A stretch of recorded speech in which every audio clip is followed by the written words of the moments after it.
Hello friends, मैं हूं आयुष मिश्रा। आप सभी का हमारे यूट्यूब चैनल पे स्वागत है और आज के इस वीडियो में हम फाइनेंशियल लिटरेसी की जानकारी हासिल करेंगे। फाइनेंशियल लिटरेसी एक बहुत ही बड़ा टॉपिक है और उसके बारे में एक वीडियो से समझ पाना बहुत ही ज़्यादा मुश्किल है, बट मैं अपना बेस्ट पॉसिबल एफर्ट लगाऊंगा कि मैं आपको फाइनेंशियल लिटरेसी के बारे में ज़्यादा से ज़्यादा चीज़ समझा सकूं। तो चलिए ज़्यादा समय न गुजारते हुए आज का ये वीडियो शुरू करते हैं।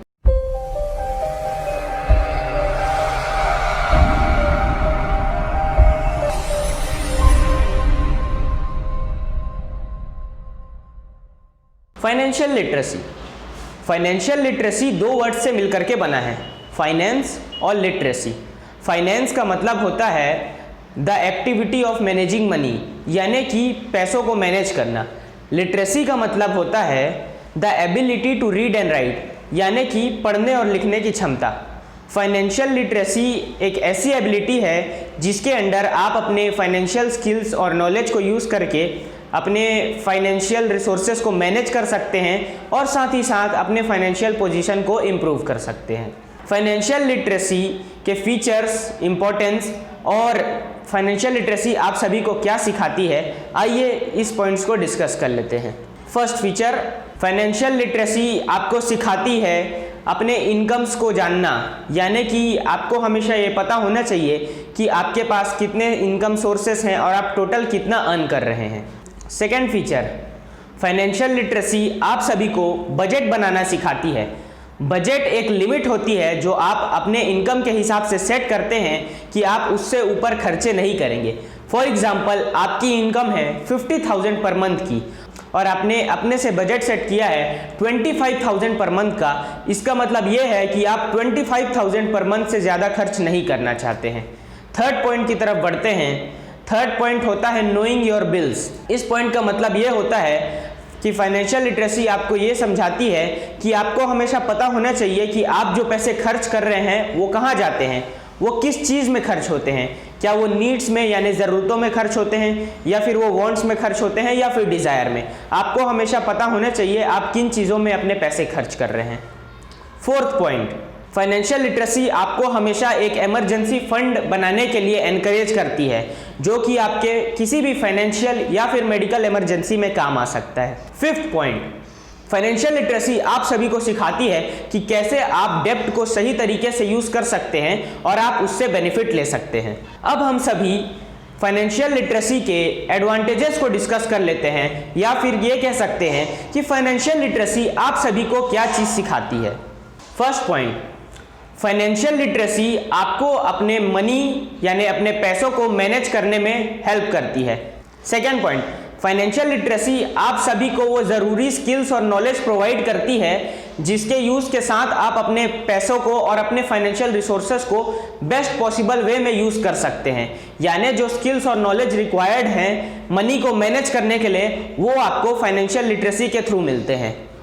थर्ड पॉइंट है फाइनेंशियल लिटरेसी के एडवांटेज में क्रिएशन ऑफ इमरजेंसी फंड। जैसा कि हमने फीचर्स के पॉइंट में भी डिस्कस किया था कि इमरजेंसी फंड ऐसा फंड होता है जो कि आप अपने रेगुलर इनकम से साइड रखते जाते हैं और उस पर और पैसे डालते जाते हैं, ताकि आपको वो किसी फाइनेंशियल या फिर किसी भी मेडिकल इमरजेंसी में काम आए। अगर आपके परिवार में कोई बीमार पड़ गया है, कोई बड़ी बीमारी है, तो उससे कोप अप करने के लिए, उसके खर्चे उठाने के लिए वो इमरजेंसी फंड काम आता है। फोर्थ पॉइंट में आते हैं। फोर्थ पॉइंट होता है रिटायरमेंट प्लानिंग। फाइनेंशियली लिटरेट होना आपकी रिटायरमेंट प्लानिंग को बहुत ही ज़्यादा आसान बना देता है और आपको अपने ओल्ड एज में फाइनेंशियली स्ट्रगल नहीं करना पड़ता है, क्योंकि आप उसके लिए पहले से ही तैयारी कर चुके होते हैं। फिफ्थ पॉइंट, जैसा कि हमने फीचर्स में डिस्कस किया था, फाइनेंशियल लिटरेसी आपको डेब्ट यानी कि लोन्स को सही यूज़ करना सिखाती है। वीडियो में आगे बढ़ने से पहले मैं आप सभी से एक क्वेश्चन पूछना चाहूँगा। आप में से कितने लोग हैं जिन्हें यह लगता है कि ज़्यादा पैसे कमा लेने से आपकी प्रॉब्लम सॉल्व हो जाएंगी? आपके पास बहुत टाइम है, वीडियो को पॉज करिए और आराम से सोचिए कि आपको क्या लगता है। जिन भी लोगों को ये लगता है कि ज़्यादा पैसे कमा लेने से उनकी प्रॉब्लम सॉल्व नहीं होंगे, वो लोग बिल्कुल सही हैं। अब यहाँ पे बहुत से लोग कंफ्यूज हो गए होंगे कि ऐसा क्यों होता है। चिंता मत करिए, इस वीडियो के आगे एक एग्जाम्पल के थ्रू मैं आपको बहुत ही आसानी से समझाने वाला हूँ कि कैसे ज़्यादा पैसा कमाना कभी भी आपकी प्रॉब्लम को सॉल्व नहीं कर सकता जब तक आप फाइनेंशियली लिटरेट ना हो। एक रमेश नाम का पर्सन है, वो अपनी फैमिली के साथ रहता है। उसकी फैमिली में उसकी मम्मी, उसके पापा और उसकी 2 बहनें आती हैं। उसके पापा वर्किंग हैं और उनकी सैलरी से उनके पूरे परिवार के सारे नीड्स यानी सारी ज़रूरतें पूरी हो जाती हैं, पर उसके बाद ज़्यादा कुछ बचता नहीं है। इसीलिए रमेश एक जॉब ढूंढता है ताकि वो अपने परिवार की फाइनेंशियली हेल्प कर सके। उसे जॉब मिल जाती है 1 लाख पर मंथ की। अब होता क्या है कि जब उसको 1 लाख पर मंथ की जॉब मिल गई, उसकी स्पेंडिंग बढ़ जाती है। अब वो पैसे बहुत ज़्यादा खर्च करने लगता है, पार्टीज़ में, क्लब्स में, वीकेंड पे, मूवीज़ पे और बहुत सारे लग्जरी आइटम पे, महंगे कपड़ों पे, महंगे जूतों पे और हर जगह, और उसके पास ज़्यादा पैसे बचते नहीं हैं। अब उसके दिमाग में हमेशा यही चलता है कि अगर मेरे पास ज़्यादा पैसे होते तो मेरी सारी प्रॉब्लम सॉल्व हो सकती थी। इसलिए वो और ज़्यादा मेहनत करता है अपने जॉब पे कि मैं अगले साल प्रमोशन पा सकूं, और जैसे ही मैं ज़्यादा पैसे पाऊंगा तो मेरी प्रॉब्लम सॉल्व हो जाएगी। उसकी मेहनत रंग लाती है और 1 साल बाद उसकी सैलरी हो जाती है 1,20,000। अब आप में से बहुत लोग सोच रहे होंगे इससे उसकी बहुत सी प्रॉब्लम सॉल्व हो जाएगी। यही कहानी में ट्विस्ट है। अब इस 20,000 की इनकम के साथ रमेश ये करता है कि वो सोचता है कि मुझे अब एक कार ले लेनी चाहिए, और वो एक कार बाय कर लेता है 20,000 की EMI पे। अब उसने जो 20,000 एक्स्ट्रा कमाए वो कार की EMI पे चले जाते हैं, यानी उसके सिचुएशन में कोई भी सुधार नहीं हुआ और वो वैसे ही रह गई जैसे पहले थी।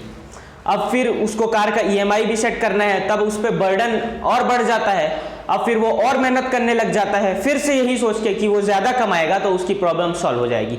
फिर वो मेहनत करता है, साल भर मेहनत करता है। सेकेंड ईयर के बाद फिर से उसे प्रमोशन मिल जाता है और इस बार उसकी सैलरी 30,000 से बढ़ जाती है, 1,50,000 पर मंथ की हो जाती है।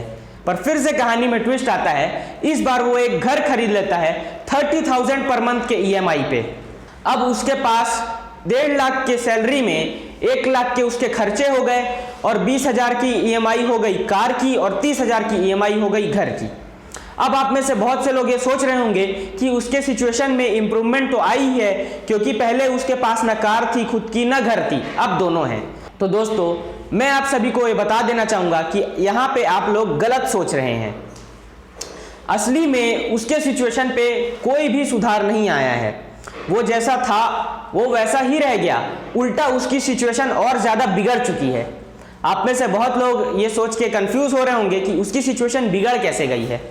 तो उसकी सिचुएशन इस वजह से बिगड़ गई है क्योंकि उसने जो एडिशनल इनकम पाई है अपने प्रमोशन से, फर्स्ट ईयर के बाद 20,000 जिसका उसने कार EMI लिया, और सेकेंड ईयर के बाद 30,000 जिससे उसने घर EMI लिया, वो उसने खर्च किया है लायबिलिटीज़ पर।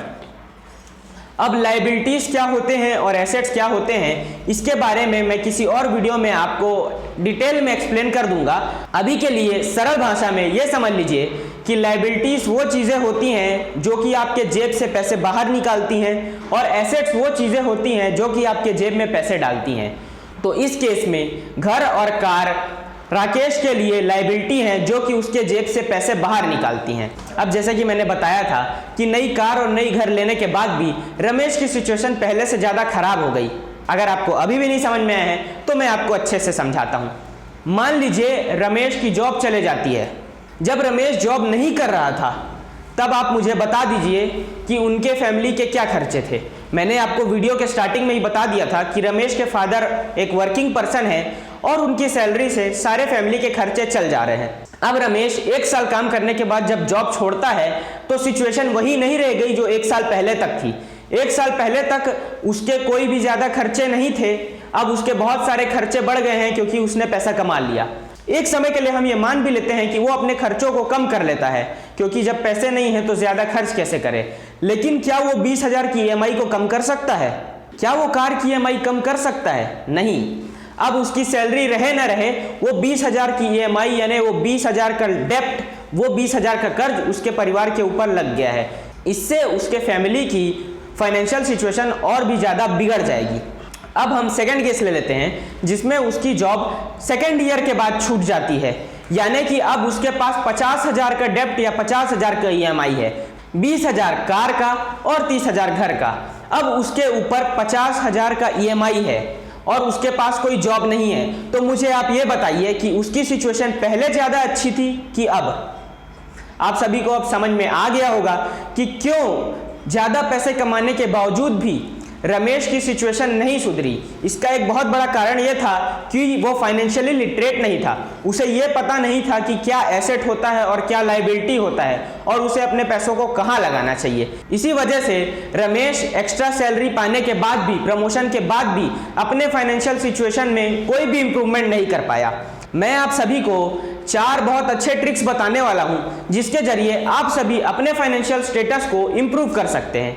First, control on spending habit. आपकी जो स्पेंडिंग हैबिट्स है यानी खर्च करने की हैबिट्स है, आपको उन्हें कंट्रोल में रखना चाहिए। आपको अपने ज़्यादा से ज़्यादा पैसों को अपनी ज़रूरतों पर ही खर्च करना चाहिए और अपने वांट्स पर कम से कम खर्च करने चाहिए। सेकंड, आपको हमेशा सेविंग्स करनी चाहिए। अब जब आप अपने वांट्स पे कम खर्चे करेंगे तो उस बचे हुए पैसे का क्या करेंगे? उस बचे हुए पैसे को आप सेव करिए, उससे आप इमरजेंसी फंड बिल्ड करिए या फिर आप अपने रिटायरमेंट के लिए प्लानिंग करिए। थर्ड, अब जब आपने पैसे सेव कर ही लिए हैं तो आप उन्हें इन्वेस्ट कर सकते हैं। अगर आप थोड़ा सा रिस्क लेने को तैयार हैं तो बहुत से ऐसी जगहें हैं, बहुत से ऐसे सेक्टर्स हैं जहां पे आप अपने पैसों को इन्वेस्ट कर सकते हैं, जैसे कि रियल एस्टेट, कमोडिटीज़ में गोल्ड और सिल्वर, इक्विटी या फिर गवर्नमेंट बॉन्ड। ऐसे बहुत से ऑप्शंस हैं जिससे आप अपने पैसों को इन्वेस्ट कर सकते हैं और उससे अच्छे रिटर्न्स जनरेट कर सकते हैं। फोर्थ पॉइंट, अब हमने डिस्कस कर लिया कि कैसे आप अपने स्पेंडिंग हैबिट्स को कंट्रोल कर सकते हैं, आप मनी सेव कर सकते हैं, मनी इन्वेस्ट कर सकते हैं। फोर्थ पॉइंट के अंदर हम आते हैं डिफरेंट स्ट्रीम्स ऑफ इनकम। आपके पास हमेशा एक से ज़्यादा स्ट्रीम्स ऑफ इनकम होनी चाहिए, तभी आप फाइनेंशियली ज़्यादा इंप्रूव हो पाएंगे। जैसा कि हमने रमेश के केस में डिस्कस किया था, वो 9 to 5 जॉब करता था। अब जो टाइम उसके पास बचता है उसमें वो एक डिफरेंट स्ट्रीम ऑफ इनकम बना सकता है, जिसे हम साइड हसल बोलते हैं। जो आपकी हॉबी हो, आपको पढ़ना पसंद है, आपको डांस करना पसंद है, और उससे आप फाइनेंशियली ज़्यादा स्ट्रेंथन हो पाएंगे। हम ये मान लेते हैं कि आपकी जो सेकेंडरी इनकम है, जो आपके सेकेंड सोर्स से आ रही है, मान लीजिए आपका फर्स्ट सोर्स यानी आपके जॉब का सिर्फ 10%, लेकिन वो भी कुछ कम नहीं है। जब भी आपके पास एक एक्स्ट्रा सोर्स ऑफ इनकम है, आप बाकी लोगों से थोड़े ऊपर रहते हैं, आपकी फाइनेंशियल स्ट्रेंथ हमेशा लोगों से ज़्यादा रहती है। तो इस वीडियो का कंक्लूजन यही निकलता है कि आप कितने भी ज़्यादा पैसे कमा लें, जब तक आप फाइनेंशियली लिटरेट नहीं बन जाते तब तक आप कभी भी अपनी फाइनेंशियल प्रॉब्लम्स को सॉल्व नहीं कर पाएंगे और कभी भी अपने फाइनेंशियल स्टेटस को इंप्रूव नहीं कर पाएंगे, उसे बढ़ा नहीं पाएंगे।